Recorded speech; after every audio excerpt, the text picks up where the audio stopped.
नोटबंदीच्या तब्बल 50 दिवसानंतर आता नव्या वर्षात देशवासियांना काहीशा प्रमाणात दिलासा मिळणार आहे, कारण 1 जानेवारी 2017 पासून एटीएम मधून पैसे काढण्याची मर्यादा वाढवण्यात आली आहे। दिवसाला एटीएम मधून 4500 रुपये काढता येणार आहेत, मात्र आठवड्याची 24,000ची मर्यादा कायम आहे। दरम्यान बँकेतून पैसे काढण्याच्या मर्यादेत अद्याप कोणताही बदल करण्यात आलेला नाहीये। आज संध्याकाळी पंतप्रधान नरेंद्र मोदी देशाला पुन्हा एकदा संबोधित करणार आहेत, त्यामुळे नोटाबंदीची डेडलाईन संपत असताना आणि नवीन वर्ष सुरू होत असताना पंतप्रधान नेमकं काय बोलणार याबद्दलचा सस्पेन्स वाढलाय। खरं तर नव्या वर्षाच्या स्वागताची जल्लोषाची एकीकडे तयारी सुरू आहे, पण दुसरीकडे चित्र थोडंसं वेगळं असेल। 8 नोव्हेंबरला नोटबंदीचा निर्णय जाहीर झाला। नोटबंदीनंतर बोलताना 50 दिवसांची मुदत मोदींनी मागितली होती, पण 50 दिवसांनंतर काय हे अजूनही स्पष्ट झालेलं नाहीये। बँक आणि एटीएम बाहेरच्या रांगा अजूनही काहीशा कायम आहेत।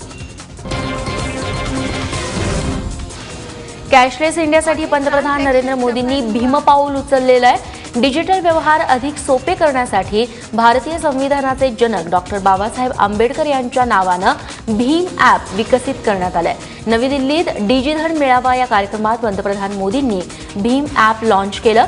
विशेष म्हणजे या ॲपद्वारे आर्थिक व्यवहार करण्यासाठी ना इंटरनेटची गरज आहे ना कोणत्याही स्मार्टफोनची। भारतरत्न डॉक्टर बाबासाहेब आंबेडकर यांना हे ॲप समर्पित केल्याचं देखील मोदींनी सांगितलं।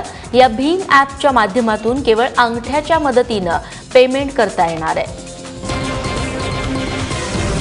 ये व्यवस्था ऐसी होगी कि आज उसको शाहूकार के पास ऊंचे ब्याज से 5,000 रुपया लेना पड़ता है, वो अपने मोबाइल फोन से वो दिन दूर नहीं होगा। 5 मिनट के भीतर 5,000 रुपया उसके खाते में मिल जाएंगे।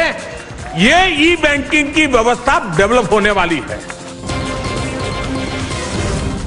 एक नेता ने बयान दिया, उन्होंने कहा खोदा डूंगर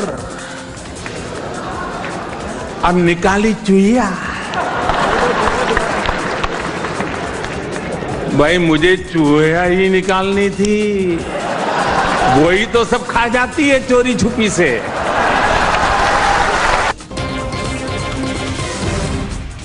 30 डिसेंबरची बँकेत जुन्या नोटा भरण्याची मुदत अखेर संपली आहे, त्यामुळे जर अजूनही तुमच्याकडे जुन्या 500 आणि 1,000 रुपयांच्या नोटा असतील तर त्या रिझर्व्ह बँकेत जमा कराव्या लागतील।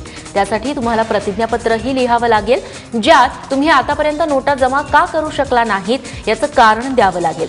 31 मार्च 2017 पर्यंत रिझर्व्ह बँकेकडे पैसे भरण्याची म्हणजे जुन्या नोटा भरण्याची मुदत आहे। 31 डिसेंबर नंतर देखील तुमच्याकडे जुन्या नोटा शिल्लक राहिल्या तर त्यावरती मात्र दंडात्मक कारवाई होणार आहे।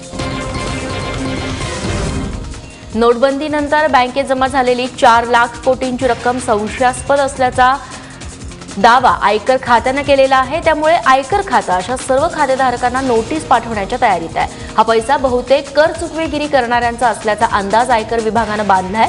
अचानक मोठ्या प्रमाणात पैसा जमा केल्यानं जवळपास 5,000 जणांना आधीच इन्कम टॅक्स विभागानं नोटिसा धाडल्या, त्यामुळे आयकर विभागाच्या रडारवरील खातेधारकांना संपत्तीचे स्रोत दाखवता न आल्यास त्यांच्या भोवतीचा फावस आवळला जाणार आहे। मात्र तुम्ही स्वतःहून बेहिशेबी संपत्ती जाहीर केली तर 50% दंड पडणार आहे आणि उर्वरित रक्कम ठराविक काळानंतर पुन्हा तुम्हाला मिळेल।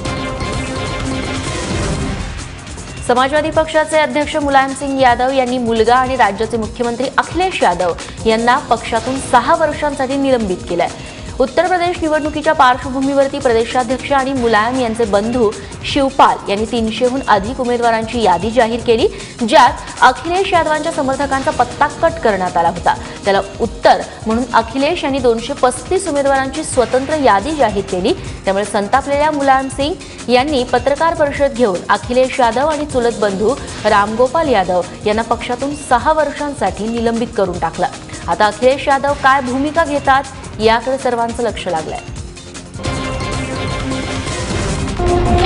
इसलिए मेरे सामने अब कोई भी ऐसा नहीं बचा था कि हम इन लोगों के खिलाफ कार्रवाई करें। इसलिए मैंने रामपाल को भी सरकार के लिए स्थापित किया है। अभी क्या संगीत टाइप हो रहा है, टाइप हो रहा है। झारखंडच्या गोड्डा जिल्ह्यामध्ये कोळसा खाणीत जमीन खचल्यानं 11 जणांचा मृत्यू झाला आतापर्यंत, तर 40 मजूर अडकल्याची भीतीही व्यक्त केली जाते आहे. ललमटिया परिसरातल्या या कोळसा खाणीत गुरुवारी रात्री 8 वाजता ही दुर्घटना घडली आहे. या दुर्घटनेमुळे 300 फूट खोल कोळसा खाण भुईसपाट झाली आहे. खाणीत 20 वोल्वो, 1 डोझर, 6 पोकलेन आणि 1 बोलेरो गाडी देखील दबली आहे. खाणीत अडकलेल्या सर्व लोकांचा मृत्यू झाल्याची भीतीही व्यक्त केली जाते आहे. रांची आणि पाटण्यातून एनडीआरएफच्या तुकड्या घटनास्थळी दाखल झालेल्या आहेत आणि इथं ढिगारा उपोषणाचं काम सुरू आहे.